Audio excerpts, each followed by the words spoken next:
L'immeuble revendu à la découpe, c'est l'opération qui en fait rêver beaucoup, qui paraît assez simple. On achète en gros, on revend à la découpe chaque petit lot avec une marge sur chacun des lots. On va en parler dans cette vidéo et je vais vous expliquer comment on va modéliser ces opérations, quels sont les éléments à regarder en visite sur ces opérations pour ne pas oublier des choses au bilan. Elles paraissent simples, mais attention, il y a aussi beaucoup de complexité en termes de loi, notamment de protection des locataires, de droits de préemption et de droits de prorogation au niveau des baux. On en parlera aussi. Et puis, lorsque vous achetez un immeuble en pleine propriété, vous avez tous les risques, notamment de plancher, de structure, de façade, de toiture, avec des coûts qui peuvent vraiment monter. Alors, on ne prend pas ça à la légère. Et c'est ce qu'on va regarder dans cette vidéo. La visite, les éléments à checker et bien sûr la modélisation pour ces immeubles à la découpe.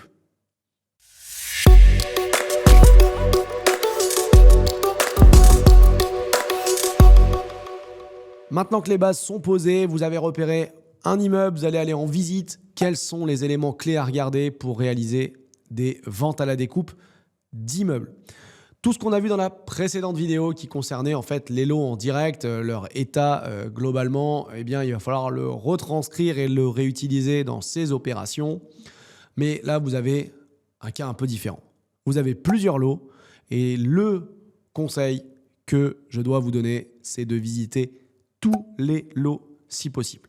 Alors, c'est souvent une galère parce que vous avez généralement pas un immeuble qui est entièrement libre ou un bien immobilier composé de différents lots qui est entièrement libre. Il est souvent et la plupart du temps partiellement ou tout occupé.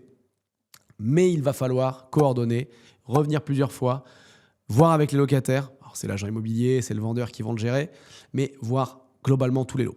Alors pourquoi voir tous les lots? Parce que ce que je vous ai dit qui s'appliquait à un lot en spécifique, en particulier, son état, l'état électrique, etc., il va falloir le vérifier sur place. Et il va falloir voir lot par lot comment vous pouvez créer potentiellement de la valeur. Est-ce que vous le vendez à la rentabilité parce qu'il est en bon état et bien loué? Est-ce que vous gérez des départs de locataires et vous rénovez l'appartement? Est-ce que vous le vendez en l'état libre? Est-ce que vous le rénovez et vous le vendez fini?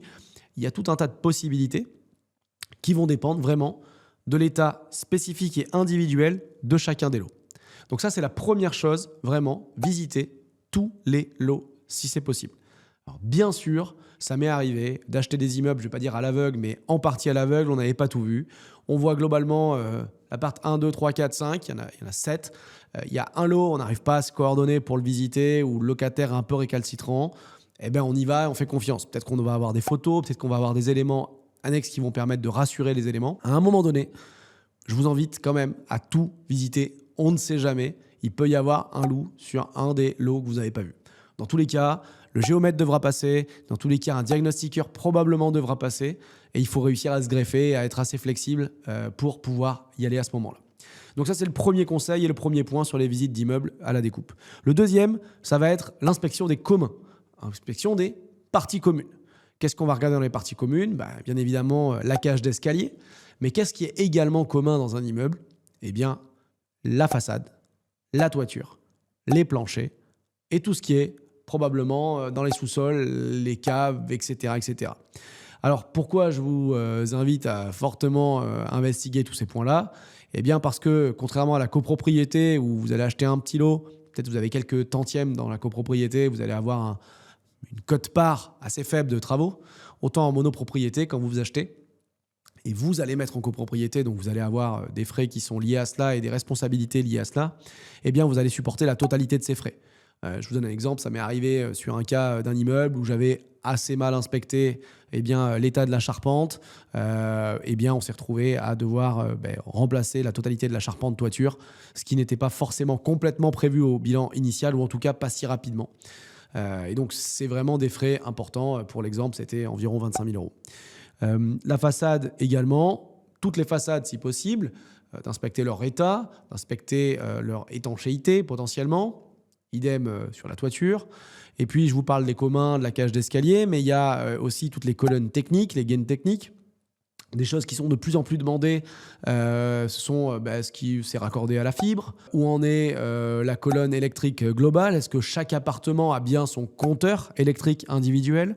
Son arrivée d'eau avec son sous-compteur ou son compteur d'eau directement individuelle et de vérifier également les sujets liés à l'assainissement. Quand on parle à tous ces points-là, l'assainissement, où arrive-t-il ?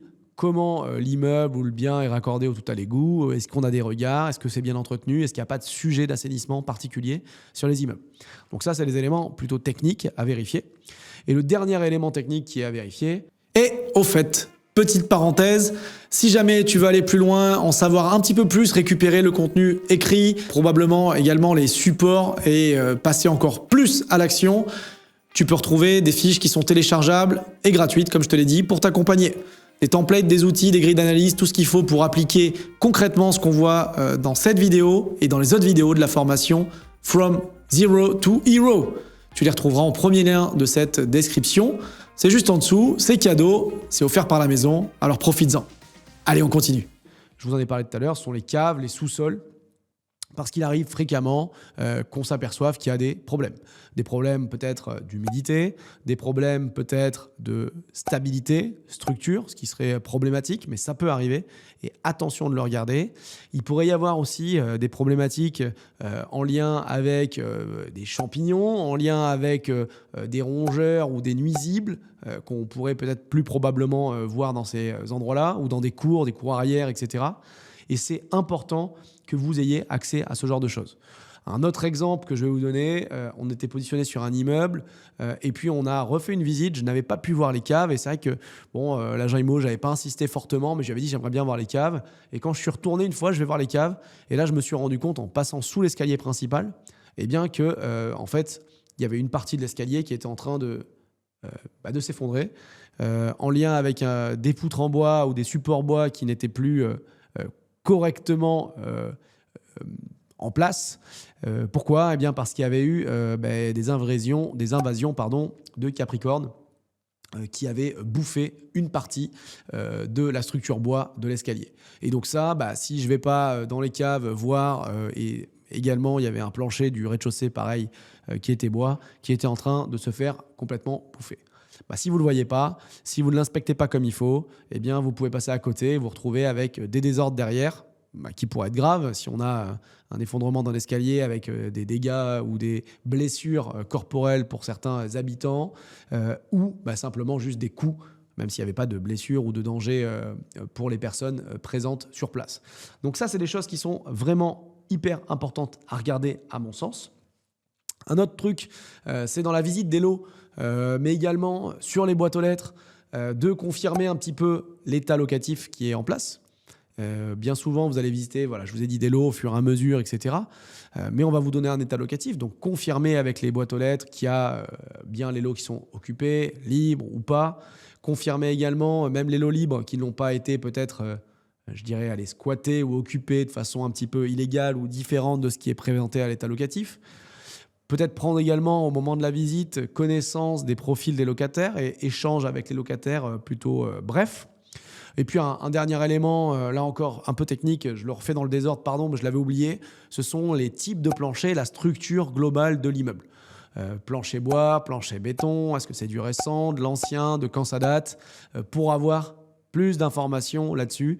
Et en questionnant aussi les locataires, vous pouvez souvent avoir des informations très pertinentes.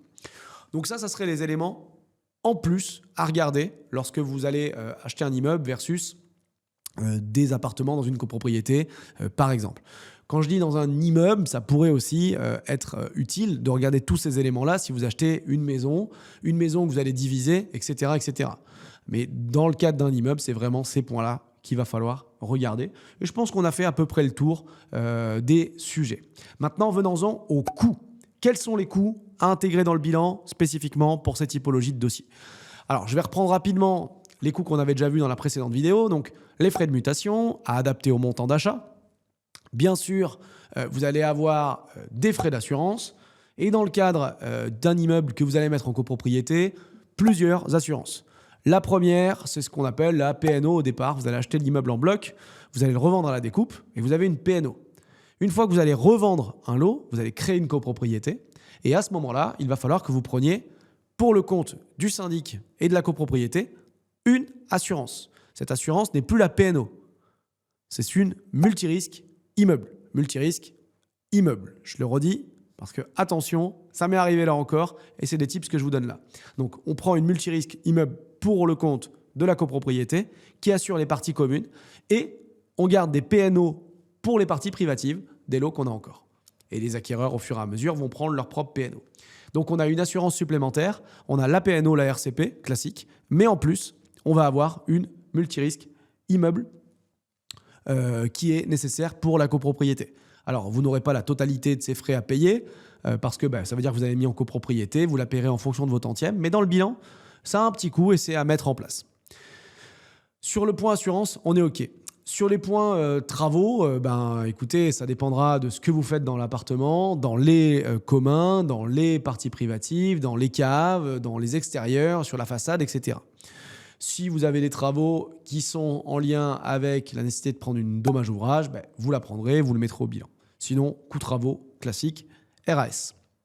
Vous avez des frais supplémentaires, par contre, qui vont concerner le géomètre et la copropriété en elle-même. Donc le géomètre, qu'est-ce qu'il va faire ? Il va venir faire des relevés de chacune des parties de votre immeuble. Il va définir dans un EDD ce qu'on appelle des parties privatives et des parties communes. Il va vous calculer les fameux tantièmes de copropriété. Et donc tout ça, ça a un coût. Ayez globalement en tête que vous aurez, pour des mises en copropriété, moi ce que j'ai eu à minima, c'est un 2 000 €, même pour des immeubles de 3-4 lots. Et ça peut monter à 5, 7, 8, 10 000 € pour des immeubles de grande taille et de grande dimension. Ça dépend vraiment de la complexité des relevés, le nombre de passages qu'il doit faire pour, s'il y a des locataires, les avoir tous, etc., etc. Il va vous faire les relevés, il va vous rendre des plans, il va vous rendre un EDD avec des tantièmes. Et donc ça, c'est quand même un budget. Avant de pouvoir vendre les lots à la découpe, vous allez avoir également ce qu'on appelle un DTG à réaliser. Donc c'est obligatoire pour mettre en copropriété un immeuble. C'est un diagnostic technique global. C'est un diagnostic technique réalisé par certains diagnostics qui ont des habilitations spécifiques et par d'autres professionnels. C'est assez complexe de savoir qui a le droit de faire un DTG, très honnêtement. Mais dans tous les cas, il y a des personnes qui ont l'habitude de faire cela. Certains géomètres peuvent le faire également. Ils ont des habilitations spécifiques. Et le DTG, c'est un audit technique qui va vous permettre de pouvoir expliciter à vos futurs acquéreurs quels sont les travaux qui seront à mettre en œuvre d'ici tant d'années, quel est leur coût, quels sont les éléments qui sont en bon état dans l'immeuble, quels sont les sujets à discussion, etc., etc.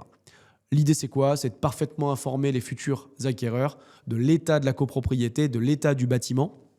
Et si je le mets en perspective avec ce qu'on fait maintenant en copropriété quand ça existe, parce que l'idée au départ, c'était de dire, au départ de la copropriété, on est à là. Mais maintenant, il y a beaucoup de biens qui sont en copropriété et pour lesquels il n'y a pas forcément d'entretien et de sujets de audit, on en est où, etc. Et donc, du coup, dans les copropriétés, désormais, donc c'est pas à ajouter à votre bilan, mais c'est pour vous faire un parallèle et que vous compreniez l'utilité, on fait ce qu'on appelle un plan pluriannuel de travaux avec un audit initial et puis on fait une forme de DTG de la copropriété existante pour dire on en est là, il faudrait faire ça dans tant de temps, etc., etc. Et c'est voté ou pas par les copropriétaires par la suite. Donc le DTG, ça va avoir un coût entre 800 et 3 000 €. C'est très variable en termes de coût. C'est très variable aussi en termes de qualité et de quantité d'informations qui sont données, relevées sur site. Je vous invite à faire des bons DTG, à vérifier, ventiler les éléments, indiquer des modifications à votre interlocuteur parce que souvent on a des DTG qui sont des fois ou trop complets, trop complexes et qui rentrent des fois dans le détail au risque d'alarmer des futurs acquéreurs pour des sujets qui sont des fois des broutilles, ou des fois trop sommaires et qui ne vous couvriront pas forcément assez sur différents sujets. Donc il faut fournir, qu'il s'agisse des factures, des documents que vous allez faire, des devis de travaux, etc., pour expliquer où on va en être. DTG, géomètre. Le dernier point, c'est le RCP, le règlement de copropriété qu'il va falloir là encore rédiger, réaliser. La plupart du temps, ce sont les notaires qui s'en occupent, avec votre aide, votre concours et les documents du géomètre. Donc là encore, certains coûts. Alors, vous avez des notaires qui vont être dans des honoraires plus commodes et d'autres qui vont être des honoraires plus élevés parce que pour le coup, c'est complètement libre, cette partie-là. Ce sont vraiment des zonos à la discrétion du notaire et de votre accord. Donc, moi, j'ai eu des fois des RCP pour 800 000 euros pour des petites copropriétés et de 4, 5, 6 000 euros pour des grosses copropriétés.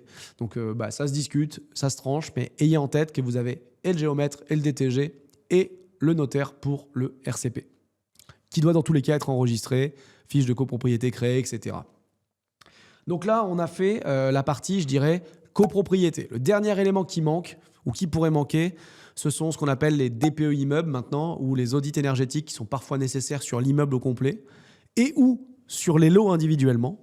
Et là, on revient sur le cas précédent de l'achat, rénovation, revente ou l'achat, revente pure. Est-ce qu'on garde les DPE initiaux? Est-ce qu'on garde les CARES initiaux? Est-ce qu'on garde les diagnostics électriques initiaux? Ce sont des choses qu'il faut que vous arbitriez vous, mais sachez que si vous ne les refaites pas et que vous n'êtes pas le mandataire du diagnostiqueur, vous ne pourrez pas vous retourner contre lui en cas de défaut ou de problématiques liées à ces diagnostics. On a ensuite des frais qui n'arrivent généralement que dans ce type d'opération. Alors ça pourrait arriver sur un appart seul que vous achetez en connaissance de cause, mais ce sont les frais, je dirais, d'éviction. Les frais d'éviction, c'est un terme un peu fort, je trouve, qui peut faire peur ou en tout cas qui paraît un peu bizarre. Ce sont des indemnités que vous allez provisionner et qui vont vous permettre de réaliser une transaction, un accord, un protocole avec un locataire en place pour qu'il quitte les lieux. Parce que vous aurez des droits à lui devoir, notamment le droit à la prorogation d'un bail, peut-être un droit de préemption en cas de congé pour vente, etc. Et puis, il peut y avoir des moments où on arrive à transiger plutôt qu'à arriver à des délais longs, à des conflits, etc. Et réaliser un protocole pour indemniser un locataire de s'en aller. Les tracas que ça va lui causer, notamment en termes de déménagement, les coûts associés, peut-être un nouveau dépôt de garantie, des nouveaux frais d'agence, etc. Et donc, du coup, vous allez provisionner des frais d'éviction dans le cas d'immeubles partiellement ou entièrement occupés. C'est quelque chose qui est à mettre en place, qui est très variable. Je vous dirais que vous pourriez mettre peut-être 6, 12, 18, 24 mois. Ça dépendra un peu du montant du loyer et du montant numéraire du loyer. Donc, je peux vous dire, c'est 12 mois de loyer, mais si le loyer est de 300 euros, 12 mois de loyer, c'est peut-être pas significatif pour la personne. Vous avez un loyer de 2000 euros, 12 mois de loyer, ça peut être très significatif pour la personne. Donc, c'est très dépendant du loyer, très dépendant du profil. Et des fois, les protocoles ne sont pas réalisables. Néanmoins, on a tendance à les provisionner au bilan. Qu'est-ce qu'on va avoir encore comme frais? On va avoir, à mon sens, des frais qui vont être de copropriété. Et pour le coup, là, ça va n'entrer en ligne de compte qu'au moment où vous allez vendre à la découpe. Avant la vente à la découpe, vous n'avez pas de copropriété, vous payez la totalité des frais.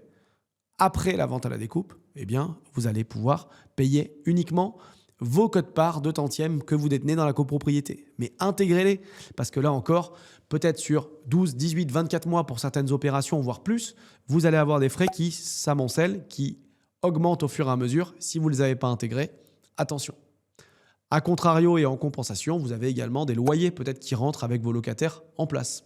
Donc, intégrer ces deux choses-là, ça va permettre d'affiner et de fiabiliser votre bilan.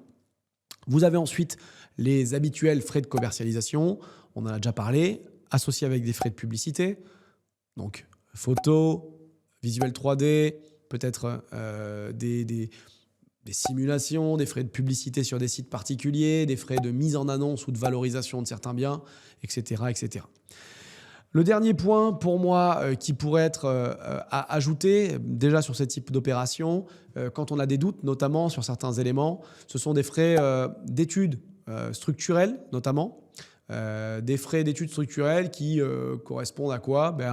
Un bureau d'études structure, un architecte de l'immeuble qui va valider, fiabiliser des éléments sur l'état du bien. J'ai le cas actuellement, là on a une fissure sur un immeuble qui est apparue. Intervention d'un bureau d'études structure qui va venir rassurer le DTG pour pouvoir valider les ventes. Ça va coûter combien? Là encore très variable, de 500-600 euros à 2-3 000 euros, selon l'ampleur de l'étude, la quantité de rendu demandé, etc. En plus de ça, vous pourriez avoir des frais juridiques.